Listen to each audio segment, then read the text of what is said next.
Hello everyone, আসসালামু আলাইকুম। কেমন আছেন সবাই? আজকে আমরা এসেছি ময়মনসিংহে সার্কিট হাউস।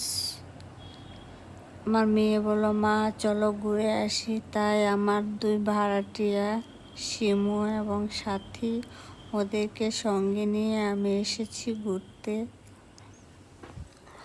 খুবই ভালো লাগছে। আর সাথে তার হাজব্যান্ডকে ফোন দিয়ে বলল যে তুমি এখানে এসো, উনি ময়মনসিংহে থাকে, যে আমরা একটু নৌকায় চড়বো। কিন্তু আমি আর শিমু খুব ভয় পাই নৌকায় চড়লে। আমার পানি দেখলে খুবই ভয় লাগে। কিন্তু আমার মেয়ে খুবই নাছোড়বান্দা, সে নৌকায় উঠবেই। এখানে তারা কয়েকটা ফটো সেশন করে নিচ্ছিল, আর আমি এখান দিয়ে ভিডিও করেছিলাম। খুবই ভালো লাগছিল। এখানে ঘাটে নৌকা ছিল। নৌকার মামাকে বলল যে মামা এপারে পার হতে কত টাকা? মামা বলল 20 টাকা করে। মাত্র 2 মিনিটের জায়গায় 20 টাকা করে যাচ্ছে।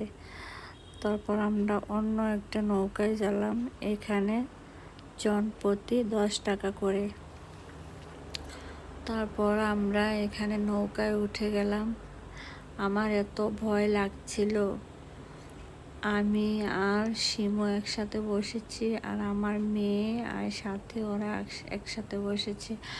আমি মনে মনে আল্লাহ আল্লাহ করতেছিলাম যে আল্লাহ, আমার মেয়েকে নিয়ে এসেছি এখানে। কয়েকদিন আগে একটা দুর্ঘটনা ঘটেছিল, 2জন লোক এখানে পানিতে ডুবে মারা গিয়েছিল। তখন নৌকার পানি নদীর পানি একদম ভরা ছিল। এখন অবশ্য স্রোত কম, তাছাড়া পানিও কমে গেছে, কারণ এখন তো বৃষ্টি নেই। এই জন্য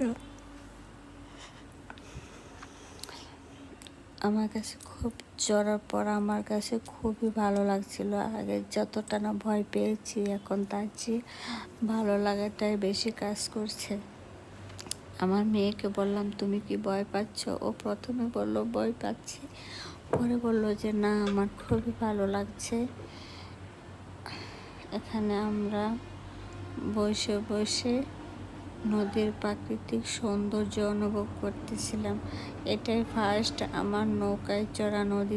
নদীতে আমি পুকুরে পানি দেখলেও খুবই ভয় পাই, কিন্তু এখানে প্রথমে ভয় করলো, পরে একটু সাহস নিয়ে আল্লাহর নাম নিয়ে চললাম ওই দিকটায়, যে না আজকে ঘুরে যাবো। এই তো ভিডিওটা এইটুকু। আল্লাহ হাফেজ।